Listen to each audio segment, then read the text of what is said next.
My dad is so petty. He doesn't want mom's boyfriend at my wedding, I heard my daughter say as she laughed with my wife. So I walked in and said, "You're right.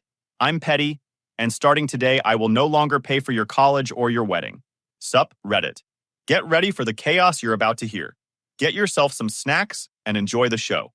So I, 48 male, have been married to Miranda for 21 years, and just found out I've been paying for my own betrayal like some kind of premium membership, while I'm busting my butt for 12 hours welding stuff that could kill you if you mess up. She's been playing house with some dude who looks like he from a protein powder commercial. I run welding operations for Sterling Industrial, pressure vessels, chemical plant stuff, the kind of work where one screw-up can cost millions. My crew trusts me because I've never half done anything, never let them down, and I've saved more people than I can count. My buddy Tommy from Night Shift always said I work too much. But hey, someone had to pay for Princess Celeste's Georgetown education. I spent my days building stuff I thought would last forever. Just finished a refinery shutdown 2 weeks early. Earned a $15,000 bonus that Miranda immediately started spending in her head on more self-discovery workshops. Because apparently finding yourself requires weekend retreats where phones are discouraged and husbands aren't welcome. Those workshops? $800 a pop to learn about authentic living from people who'd never worked a real day in their lives. I've been paying for Celeste's Georgetown education, $31,000 per semester for her to major in being a brat with a minor in daddy's credit card. Her wedding to Luke is 8 months out, and I've already dropped $180,000 on deposits for what was going to be a $450,000 circus. The venue charges $850 per head, because apparently the country club wasn't aligned with her vision board. Luke's a good kid, though. Engineering student, works part-time at a machine shop, calls me sir, and actually means it. When Celeste dragged him to wedding venues, he kept suggesting cheaper places and looked genuinely uncomfortable when I offered to cover the down payment on their first house. Should have been my first hint he had more sense than the rest of my family. After some break-ins in the area last year, I'd put in cameras covering every entrance and the main living areas. Just being careful with a house worth $800,000 that sits empty most of the time. Last Thursday, I got off early for the first time in months. Tommy had been busting my chops about becoming a work zombie. So when we finished ahead of schedule, I figured I'd surprise Miranda with flowers and hit that steakhouse she'd been drooling over on Instagram. Her white Mercedes, payment 36 of 72 that I'm covering, was in the driveway when it should have been at Ian's home studio for her weekly dose of emotional validation. I walked in quiet, planning to surprise her, when I heard voices from the kitchen. Celeste was home from college, probably to raid our fridge and complain about her roommate. That's when I heard the words that ended my marriage. "Dad is so petty. He doesn't want your boyfriend at my wedding." I stopped dead like someone had hit me with a live wire. Miranda's laugh came next, that nervous giggle she does when she's caught lying. Ian's contribution to our family has always been more emotionally fulfilling than your father's anyway. Nate will just have to deal with it or get left behind. 21 years of marriage. Every 5 a.m. alarm. Every weekend I spent working overtime so she could take healing retreats to Napa with her divorced friends who probably taught her that husbands are just ATMs that snore. And here they were, laughing about how I was being petty for not wanting my wife's side piece at the wedding I was funding. I took a deep breath, walked into that kitchen, and looked my daughter dead in the eyes. "You're right, Celeste. I am petty. And as of right now, I'm done paying for your college, your wedding, or any other dang thing." The coffee mug Miranda was holding exploded against the marble floor like a grenade. Celeste's jaw dropped, like I'd just announced the world was ending. The silence that followed was thick enough to cut with a torch. "Nate, don't be ridiculous," Miranda scrambled, her voice hitting notes only dogs and gold diggers can hear. "We were just having a girl talk. You can't be serious." "Who the heck is Ian?" I asked, keeping my voice calm. Celeste and Miranda looked at each other like two kids caught with their hands in the cookie jar. They were annoyed, like I was interrupting something important. "Dad, you're totally overreacting," Celeste said, switching to that sweet voice. "Ian is just Mom's wellness coach. We were laughing about something random." "Random?" I shot back. "So random you want him at your wedding instead of the guy paying for everything?" Miranda tried to touch my arm. I stepped back like she had the plague. "Nate, Ian and I have a deep spiritual connection that goes beyond traditional relationship boundaries. You're just not evolved enough to understand polyamorous consciousness." Polyamorous consciousness. This woman really tried to therapy speak her way out of cheating. The audacity could power a small town. 20 minutes later, I was still standing in that kitchen, listening to them explain how I was the problem. Miranda kept using phrases like emotional unavailability and toxic masculinity, while Celeste nodded along like she was getting college credit for this garbage. Dad, you work all the time, Celeste continued. When was the last time you actually listened to Mom? Ian creates space for her authentic self to emerge. I'd been breaking my back for 2 decades while these two lived like trust fund babies, and now I was the bad guy for not embracing my wife's journey of self-discovery with her dang life coach. Spiritual connection? I felt something snap inside me. Is that what you call getting screwed by your life coach while I'm working overtime to fund your spiritual journey? Celeste's face went from nervous to full attitude mode. It's always about money with you. You think because you pay for stuff, you own us? That's toxic masculinity, Dad. 22 years I'd worked myself to the bone for this family. Turned down promotions because Celeste was building her social foundation. Passed on starting my own business because Miranda wanted financial security. Right. Security to screw around while I paid for everything. You know what? You're absolutely right, I said, my voice dropping to that dangerous quiet. I've been a complete moron thinking my sacrifices meant anything to either of you. Nate, calm down, Miranda pleaded. Ian helps me process emotions that you're not emotionally available to handle. How long? I needed to know exactly how deep this knife was buried. Miranda stared at those $500 tiles like they held the meaning of life. 14 months, she whispered. 14 months.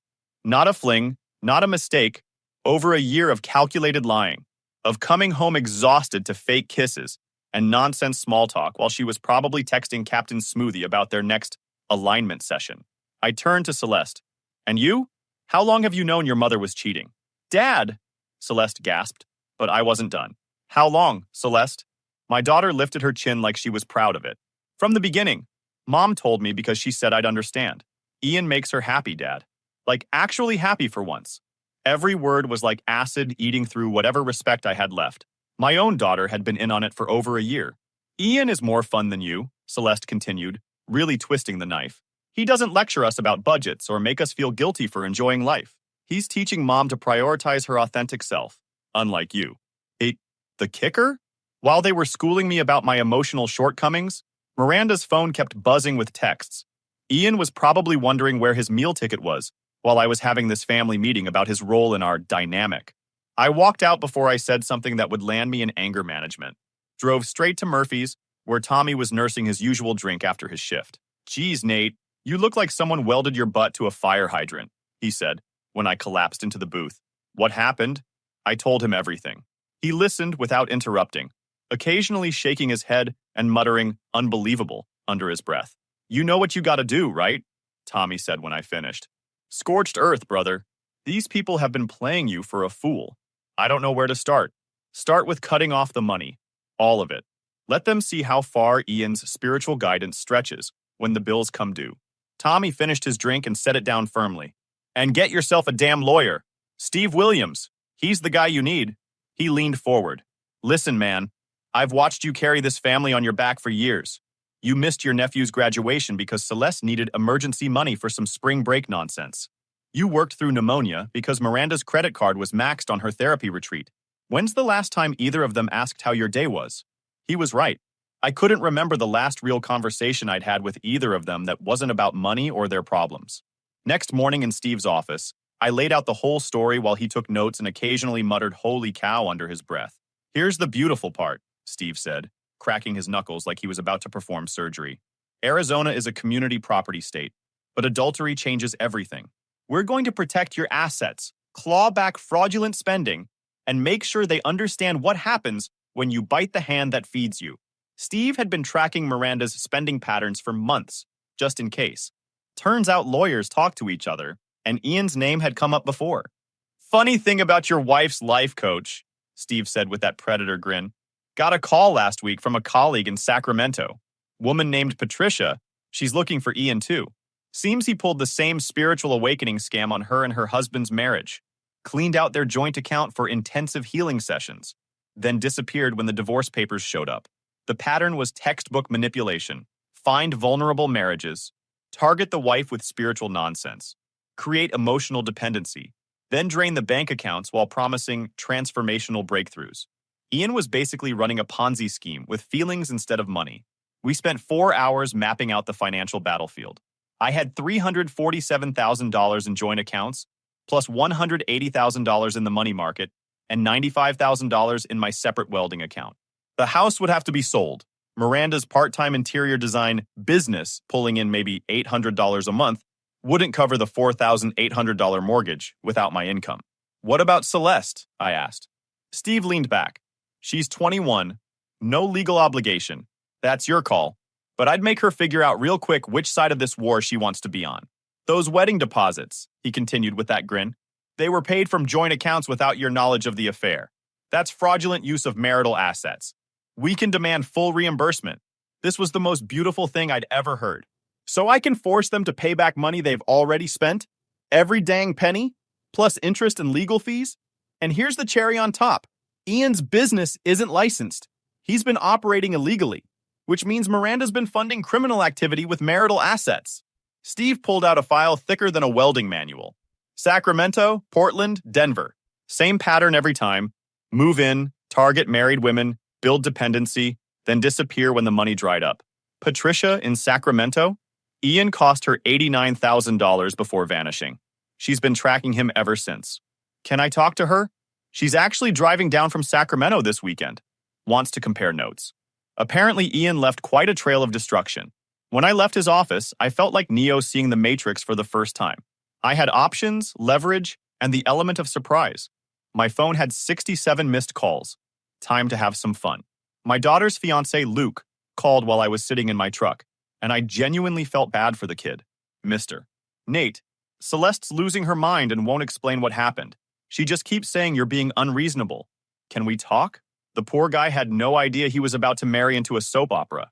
Meet me at Benny's Diner in an hour. And Luke, you're going to want to sit down for this conversation. Luke was waiting when I arrived, looking like a man who'd just been told his project was over budget and behind schedule. Sir, I don't understand what could be this serious.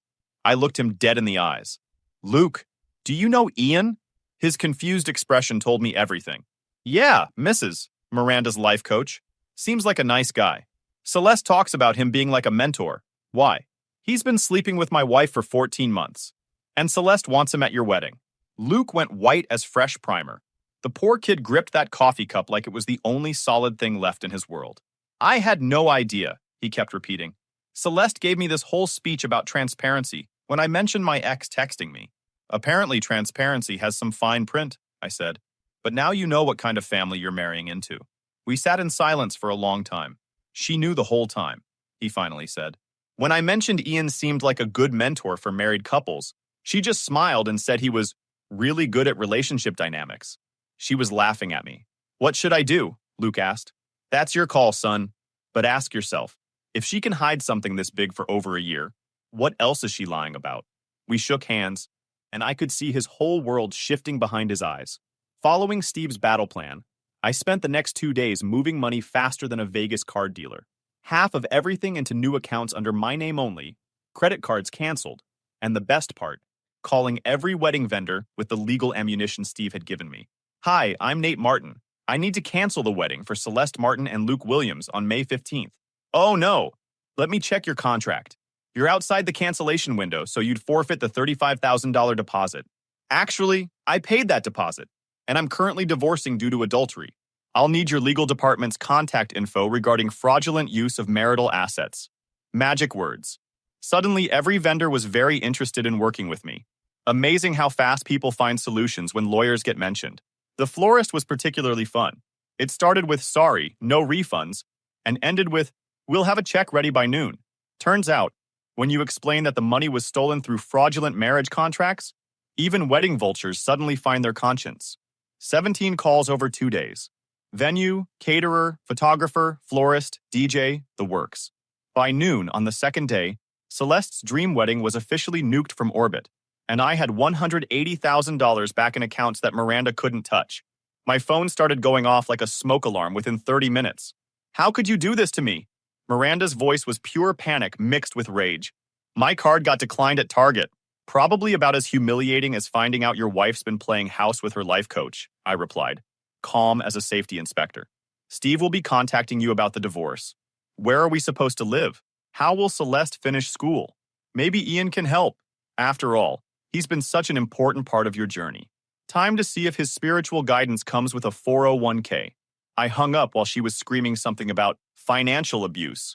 Celeste called next, but instead of yesterday's entitled princess, this was pure desperation seasoned with rage. Dad, what the heck? The venue just canceled. How could you do that? Actions have consequences. Time you learned that lesson. Luke wants to call off the engagement. Did you tell him about Ian? I didn't ruin anything, sweetheart. You did that when you decided to be part of Mommy's lie. I can't afford my last semester. Then get a job. Or ask Ian for a loan. Ask Ian for, I hear spiritual guidance pays well. Saturday afternoon, Patricia showed up at Steve's office looking like she'd stepped out of a crime documentary, organized, determined, and carrying a file folder that could choke a horse. Ian Santana, she said, dropping photos on Steve's desk. That's his real name. Ian Williams is just his latest fake identity. The photos showed Ian with different women in different cities. Always the same pose. Spiritual guru surrounded by adoring disciples. In Sacramento, he was Ian Miller. In Portland, Ian Matthews. Same scam, different name. He cleaned us out for $89,000, Patricia continued. Convinced my husband that I needed intensive healing after our son's accident. 3 sessions a week at $300 each, plus weekend retreats that cost $2,000 a pop. My husband worked double shifts to pay for my recovery. What happened to your marriage? I asked. Divorced. Ian made sure I blame my husband for not being emotionally evolved enough to support my healing journey. Took me 8 months to realize I'd been brainwashed by a professional con artist. She pulled out bank records, receipts, even screenshots of text messages between Ian and her husband discussing payment schedules. Here's the thing, Patricia said. Ian always has an exit strategy. When marriages blow up, he disappears. Usually right around the time lawyers get involved. So he's probably planning to ghost Miranda soon? If he hasn't already. The pattern is always the same. Your wife probably thinks she's special, but she's just another mark.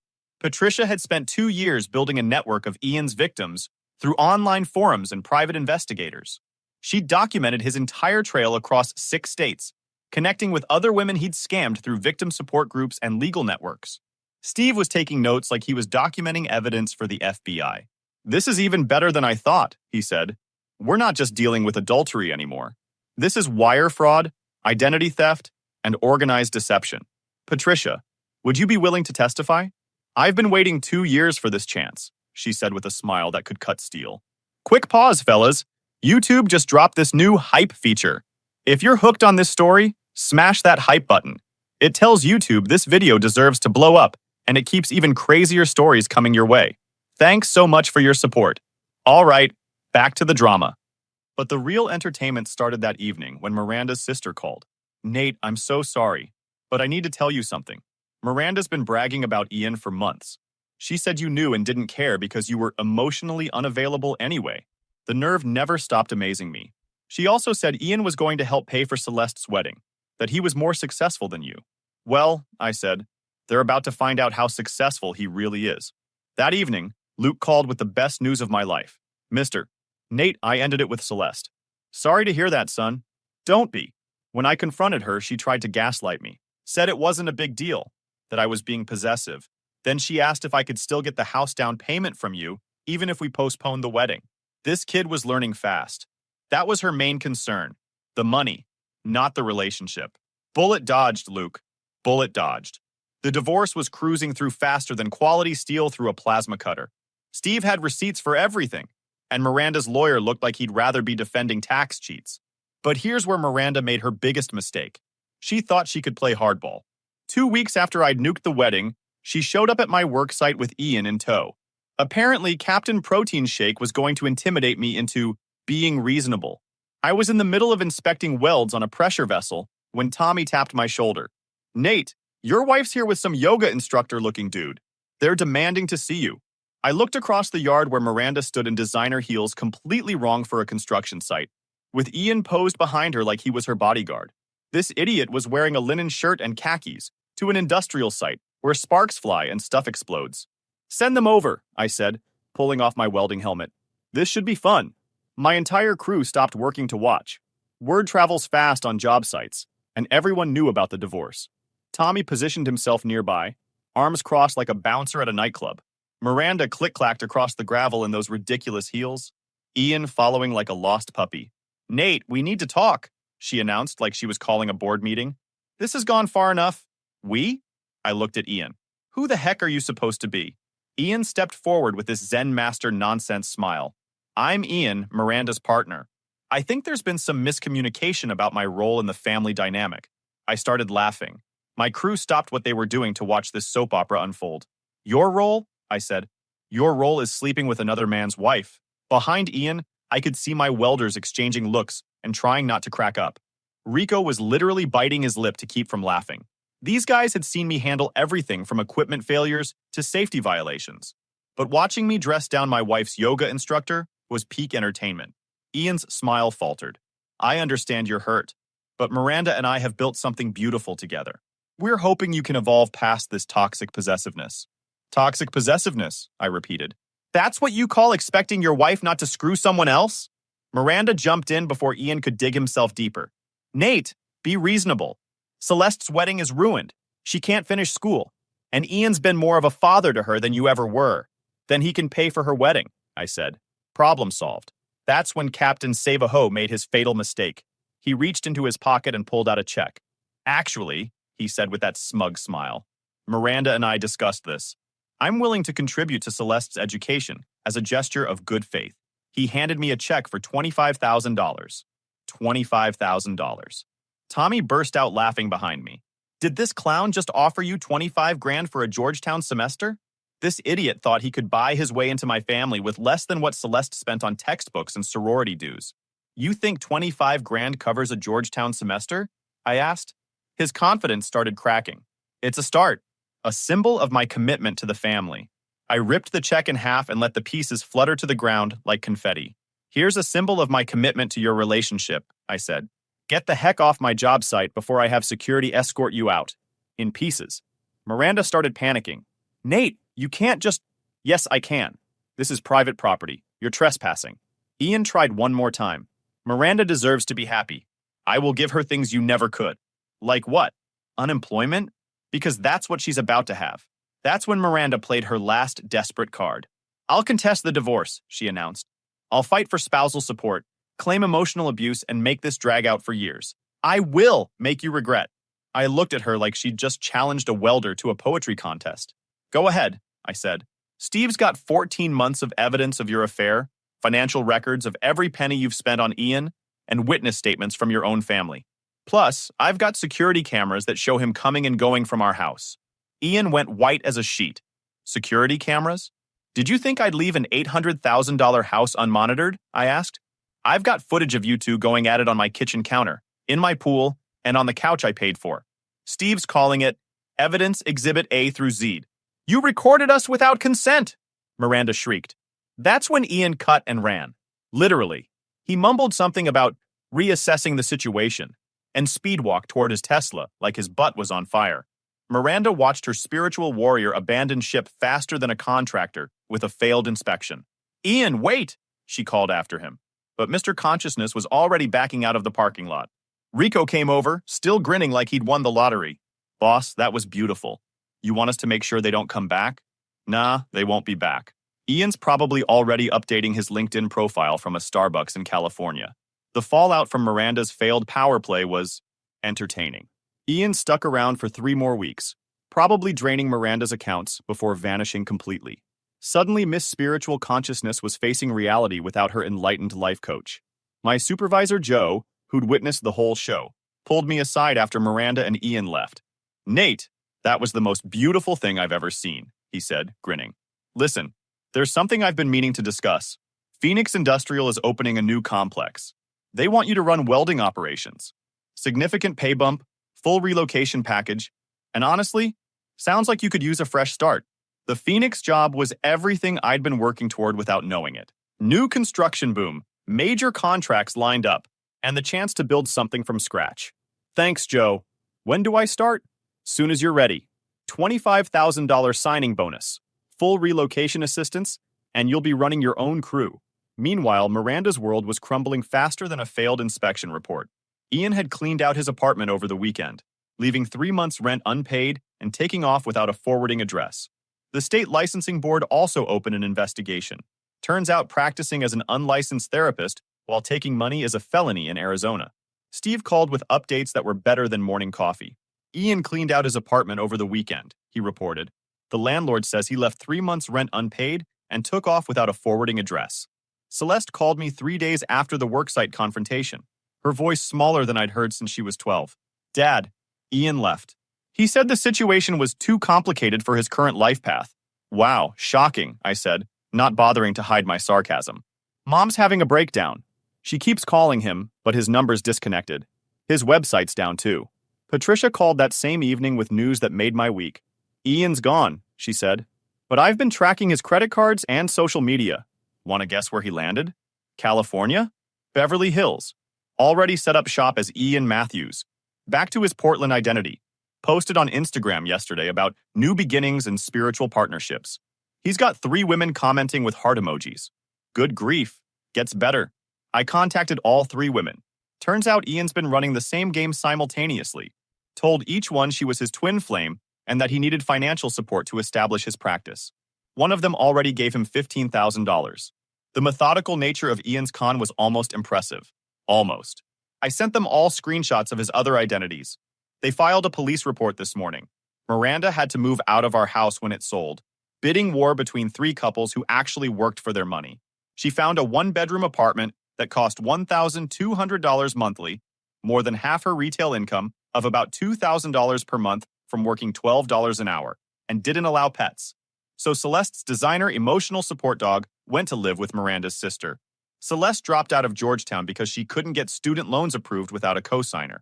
Turns out, when daddy isn't guaranteeing everything, banks expect you to have income and credit history. What a concept. She moved in with Miranda, sharing a fold-out couch in a 600-square-foot apartment. The same girl who'd complained about her Georgetown dorm being too small was now splitting a bathroom with her mother. Miranda's interior design business collapsed when her main clients, other country club wives, found out about the affair. Turns out, when your social circle discovers you're a cheating spouse, they stop hiring you to decorate their houses. She ended up working at a furniture store making $12 an hour, selling discount recliners to people who actually earned their paychecks. The woman who used to spend $400 on face cream was now asking customers if they wanted the extended warranty on a $300 couch. My buddy Tommy helped me pack for Phoenix, providing commentary on my ex-family's spectacular collapse. You know what the best part is, he said, taping up a box of tools. You didn't have to destroy them. They destroyed themselves the second they chose a con artist over the man who was actually taking care of them. Karma's a beautiful thing, I agreed. Nah, man. This is what happens when parasites kill their host. They starve. 3 years after the divorce, I was living proof that the best revenge isn't getting even. It's getting better. My life in Arizona was everything my old existence wasn't. Honest, straightforward, and built on mutual respect instead of financial obligation. I met Carmen 8 months into the Phoenix gig. She was the project engineer on our manufacturing complex. Sharp as a plasma cutter, divorced with 2 teenage kids who actually had jobs, and the first woman in years who understood that real work meant something. Our first conversation wasn't about feelings or spiritual journeys. It was about stress calculations and weld specifications. She caught a contractor error that would have cost us $50,000 to fix later. You know your stuff, I told her after the meeting. 22 years of cleaning up other people's mistakes will do that, she said, with a grin that made me forget I was supposedly done with women forever. Carmen had fought her own war. Her ex was a financial advisor who'd been skimming client accounts to fund his gambling addiction. She knew betrayal, and more importantly, she knew how to rebuild from the ashes. The best revenge is building something better, she told me one evening, as we watched the sunset from Camelback Mountain. Not just different, actually better. Carmen's kids, Drake and Lena, were nothing like Celeste. Drake worked at a bike shop after school and saved every penny for a motorcycle. Lena babysat neighborhood kids and was putting herself through community college. They called me Nate, treated me with respect, and never once asked for anything beyond basic courtesy. The difference was striking. These kids had been raised to contribute, not consume. Celeste had been sending occasional texts over the past year, not asking for money, just updates about her life, like I ever asked for it. She'd started working, gotten her own apartment, and seemed to be actually growing up. It was a gradual process, but she seemed to be learning what responsibility actually meant. Meanwhile, back in my old life, the entertainment continued. Patricia called with updates that were better than any reality show. Ian got arrested, she announced during one of our monthly check-ins. Wire fraud, identity theft, and tax evasion. Turns out he's been running this scam for 8 years across 12 states. Holy cow. The FBI had been tracking him for 2 years. My documentation and your surveillance footage were key evidence. He's looking at 8 to 12 years federal prison. The news got better. Celeste called about 6 months after I'd gotten engaged to Carmen, working as a server and living in Miranda's one-bedroom apartment. Dad, I know I screwed up. I was rude and stupid, and I hurt you. Good for you, I said, meaning it. Luke won't take my calls. His mom told me he's dating someone who pays her own student loans. Smart man. Dad, I'm trying to save money to finish my degree. No, I cut her off. You made your choice. Live with it. But here's where the story gets really good.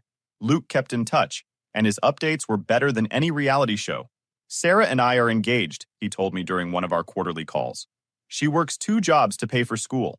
When I mentioned the house down payment you were going to give Celeste and me, she said she'd never feel comfortable accepting something like that. That's when I knew. Sounds like you found a keeper. We're having a small wedding. Her parents' backyard, about $8,000 total. We want to pay for everything ourselves. The difference was staggering. Celeste had demanded a $450,000 spectacle. Luke was marrying someone who understood that substance mattered more than show. Miranda made one last desperate play 2 years after the divorce.